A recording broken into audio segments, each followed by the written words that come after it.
Terima kasih Anda masih bersama kami di Sudut Pandang. Menarik sekali perbincangan kita hari ini tentang bagaimana kemudian tadi rekomendasi dari Pak Ahmad untuk siapa saja kelompok-kelompok yang beresiko tadi, salah satu adalah yang miskin dan juga marginal tidak memiliki kartu identitas untuk kemudian dimaksimalkan agar mereka mendapatkan haknya, khususnya untuk vaksinasi. Kita akan ke Ibu Nadia.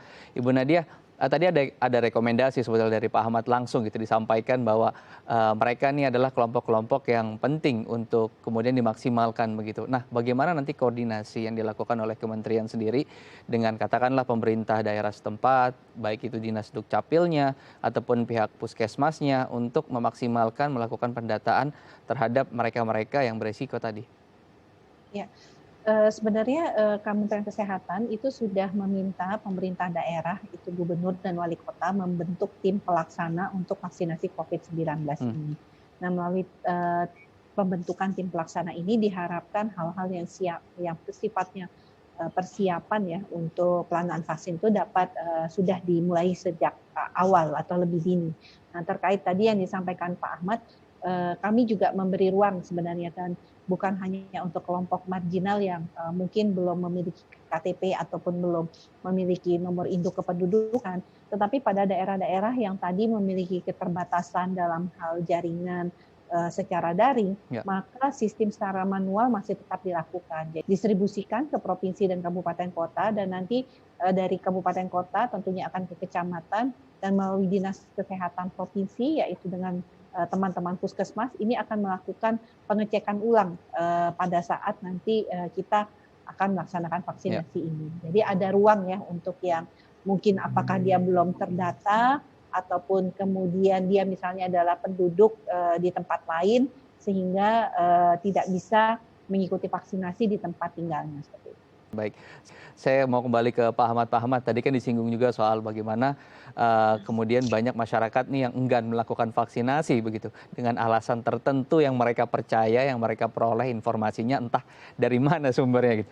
Nah, akhirnya untuk mereka yang menolak ini sebetulnya denda seperti apa sih yang harus kita berikan kepada mereka gitu? Dan apakah perbuatan seperti itu sebetulnya salah satu bentuk pelanggaran terhadap hak asasi manusia? Ya, di awal kami PSBB, sebelum PSBB bahkan, sebelum PSBB diberlakukan, Komnas HAM sudah mengirimkan 18 rekomendasi. Salah satunya kepada para presiden. Salah satu rekomendasi kami itu adalah penegakan hukum. Jadi itu dimungkinkan dan itu bukan merupakan pelanggaran hak asasi manusia. Kenapa? Karena dalam konsep hak asasi manusia, keselamatan publik itu menjadi acuan yang lebih tinggi dan memungkinkan demi keselamatan publik atau kesehatan publik itu ada hak-hak yang dia dibatasi atau dikurangi. Contoh saja misalnya, kita kan beberapa waktu terakhir ini bahkan saudara-saudara kita yang Kristen nggak Natalan ke gereja ini, kita juga pada bulan Ramadan dulu nggak ke masjid misalnya. Itu dimungkinkan pembatasan itu karena alasan kesehatan publik. Gitu.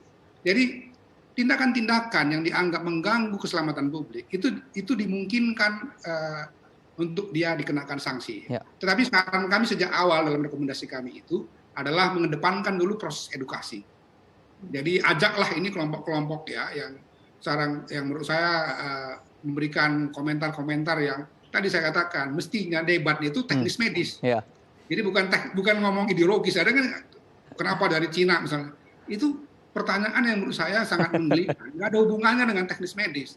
Saya kalau sakit dikasih obat, yang perlu saya tahu obat ini bisa menyembuhkan saya atau tidak. Gitu. Baru kedua, apakah saya bisa mencapainya karena soal harga kan gitu. Jangan kemudian terlalu mahal kan. Kira-kira kurang lebih begitu ya. Bahwa ini obat ini dibuat oleh orang yang tidak beragama sekalipun kan nggak ada urusannya gitu. Ajaran agama yang saya yakini juga nggak ada masakan begitu. Kecuali kalau memang ada unsur-unsur yang tidak halal. Jadi itu perdebatannya mestinya perdebatan teknis medis, gitu. Bukan perdebatan-perdebatan yang tidak ada kaitannya. Soal-soal kekuatan-kekuatan politis itu lebih, menurut saya lebih menggelikan lagi, tidak relevan. Berarti jadi, untuk penolakan, untuk masyarakat yang menolak itu termasuk pelanggaran HAM kategorinya? Ya, kalau kemudian dia setelah diedukasi, dijelaskan ya secara logis ya, berdasarkan indikator-indikator, argumentasi-argumentasi teknis medis saya katakan. Kementerian Kesehatan punya tanggung jawab untuk menjelaskan kenapa pilihannya ini. Kan gitu, diuji. tapi ujiannya teknis medis bahwa memang ini vaksin yang memang bisa Ya, menyembuhkan, misalnya gitu kan, kurang lebih gitu ya. Bukan soal-soal yang lain yang nggak ada hubungannya. baik. Kalau Oke, kita bicara obat ya urusannya apakah obat ini obat yang bagus menyembuhkan atau tidak kan gitu. Bukan soal-soal politis di belakangnya, nggak ada urusan dengan politis itu. Nah, oke, yang kedua, kalau sudah dijelaskan dan alasan-alasan sudah cukup ya, jadi proses sosialisasi, edukasi sudah dilakukan, kemudian masih ada pihak-pihak yang katakanlah mencoba mengganggu sehingga vaksinasi ini katakan tidak bisa berjalan dengan baik, maka dimungkinkan sebelumnya memberikan sanksi. Sanksi itu juga bisa bertahap-tahap, misalnya sanksi belum tidak langsung pada sanksi pidana, tapi sanksi administratif, sanksi perdata dan lain-lain itu. Tapi saya kira langkah-langkah itu harus dilakukan dulu dengan memulai pada edukasi dan mengajak para pihak oke, untuk diskusikan. Tapi sekali lagi, koridornya adalah teknis medis. Jangan berdebat mengenai hal-hal yang tidak ada. Karena dia pasti saya paham bagaimana dan kesulitannya ya untuk menjawab hal-hal yang itu tidak relevan untuk dibicarakan, karena vaksin ini kan di mana-mana seluruh dunia ya, orang butuh. oke, Orang bicara mengenai apakah vaksin ini ya memang dia cukup ampuh di dalam mengatasi baik, COVID gitu.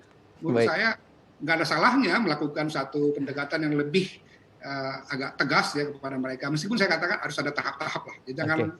tiba-tiba membidanakan karena nanti menimbulkan satu kontroversi baru lagi. Gitu. Oke, dan sebetulnya untuk konsep untuk edukasi ini sudah sangat disiapkan ya oleh tim Satgas, bahkan menunjuk jubir khusus. Saya ke Ibu Nadia. Ibu Nadia, selain menunjuk kemudian jubir khusus tentang vaksinasi gitu, sebagai penutup apa sebetulnya ya upaya edukasi yang nanti akan dilakukan oleh teman-teman agar tadi suara-suara miring tentang vaksin tersebut, baik itu misalnya ada isu tidak halal ataupun dibuat oleh negara yang katakan non-muslim, seperti itu kan banyak sekarang beredar. Bagaimana untuk mengcounter itu semua? Edukasi apa secara teknikal yang telah disiapkan dan nanti akan didistribusikan kepada masyarakat? Silakan Ibu Nadia.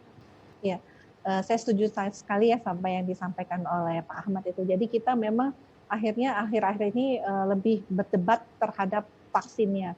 Ya, Padahal yang sebenarnya harus kita perjuangkan ini adalah bagaimana kita mengatasi virusnya.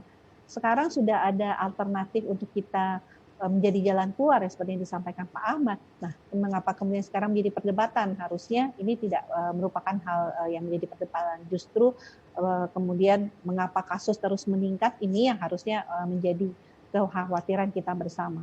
Jadi kalau kita melihat upaya-upaya yang kita lakukan untuk tentunya mencegah berbagai informasi yang kurang tepat atau bahkan hoax-hoax yang muncul, ini sebenarnya secara rutin baik dari Satgas COVID-19 maupun Komite Penanganan COVID-19 KPCPEN serta tentunya Kementerian Kesehatan, kita selalu memberikan informasi-informasi baik itu melalui Facebook, Twitter, ataupun melalui media sosial lainnya terkait tentang informasi-informasi ini. Dan memang kami khususnya Kementerian Kesehatan belum melakukan kampanye secara besar-besaran karena kami pada prinsipnya sedang menunggu izin ini keluar. Jadi kalau izin ini keluar, kita akan melakukan edukasi melalui kampanye melalui media elektronik maupun juga melalui media sosial terkait apa manfaat vaksin, kemudian tidak perlu ditakut untuk melakukan vaksin, artinya hal-hal yang mungkin menjadi keraguan di dalam masyarakat. ya. Baik, terima kasih Dr. Nadia dan juga Pak Ahmad telah berbagi informasi bersama kami di Sudut Pandang. Semoga informasi tadi yang diberikan bisa menjadi sumber terpercaya untuk masyarakat, untuk mereka akhirnya mengambil keputusan sehingga tadi mereka juga mau divaksinasi dan juga tidak panik dengan informasi yang saat ini beredar seputar vaksinasi. Terima kasih Dr. Nadia dan juga Pak Ahmad. Ya pemirsa, usai sudah perjumpaan kita di Sudut Pandang kali ini. Saksikan terus Sudut Pandang di tema-tema lainnya. Dan saya Imam Asyari mewakili seluruh kerabat kerja yang bertugas pamit undur diri. Terima kasih, sampai jumpa.